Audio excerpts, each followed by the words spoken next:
Assalamualaikum warahmatullahi wabarakatuh. Perkenalkan, nama saya Lisma. Saya mahasiswi dari UIN Araniri, Fakultas Sains dan Teknologi Prodi Biologi. Saya di sini akan memaparkan materi tentang resum webinar yang berjudul tentang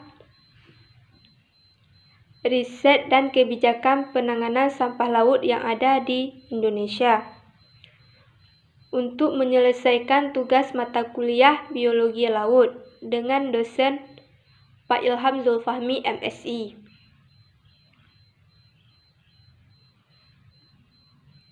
Seperti yang telah kita ketahui bahwa sampah laut di Indonesia tidak asing lagi bagi kita.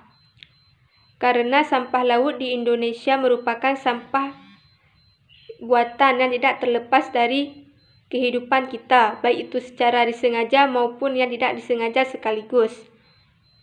Sampah laut yang sering ada di laut adalah berupa botol ataupun plastik yang dibuang oleh orang-orang saat berwisata di pantai tersebut, baik itu orang Indonesia maupun turis-turis yang berwisata ke pantai tersebut. Jadi sampah laut di Indonesia. Problema sampah laut di Indonesia. Problema yang terjadi di laut Indonesia adalah terjadinya kebocoran sampah laut berjumlah 6,8 juta ton. Yang sampah tersebut tercemari ataupun yang tidak terkumpul dengan baik, yang tidak terkelola. Sedangkan sampah yang terkelola ataupun yang terkumpul dengan baik itu berjumlah mencapai 2 juta ton. Sampah tersebut akan mengalir ke sungai ataupun ke laut melalui faktor-faktor hidrologis. Selanjutnya ada cara pengelolaan sampah laut. Cara pengelolaan sampah laut di Indonesia masih menggunakan teknologi, yang artinya sampah laut tidak bisa dipisahkan dengan kecanggihan teknologi. Pemantauan pencemaran sampah laut. Pencemaran sampah laut di Indonesia mencapai 80%,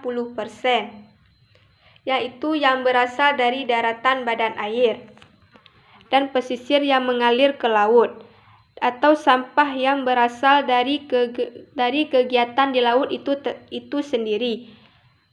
Dan dampak dari pencemaran air laut adalah yaitu sisi ekologisnya. Dari sisi ekologis yaitu dapat merusak habitat-habitat yang ada di dalam laut tersebut. Selanjutnya dari faktor ekonomi. Dari faktor ekonomi yaitu dapat menurunnya tingkat wisatawan luar ataupun turis dari luar untuk berkunjung ke laut Indonesia dikarenakan keadaan laut yang tercemari atau yang tidak terkelola dengan baik. Dan estetika yang dapat menyebabkan penyebaran penyakit pada manusia. Metode pemantauan sampah laut disusun dengan mengacu kepada metode-metode yang dikeluarkan oleh UNEP dan NOOA. Pemantauan ini baru terjadi di pantai saja, dan masih banyak lagi pemantauan pencemaran di tempat-tempat yang lain. Selanjutnya ada metode riset dari sampah laut.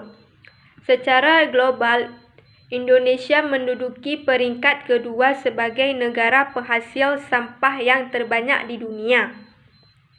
Saat ini di laut terdapat lebih banyak masker yang dibuang oleh orang-orang yang saat berwisata ataupun melalui sungai yang mengalir ke laut tersebut, dan ada sebagian turis-turis yang membuang sampah ke tempat tersebut.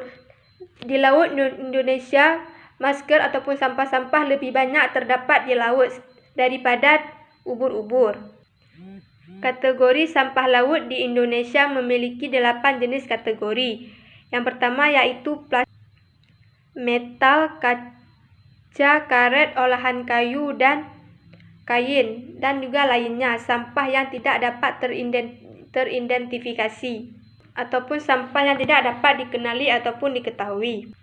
Sedangkan sampah yang ada di dasar perairan yaitu berjenis sampah mega dan makroplastik.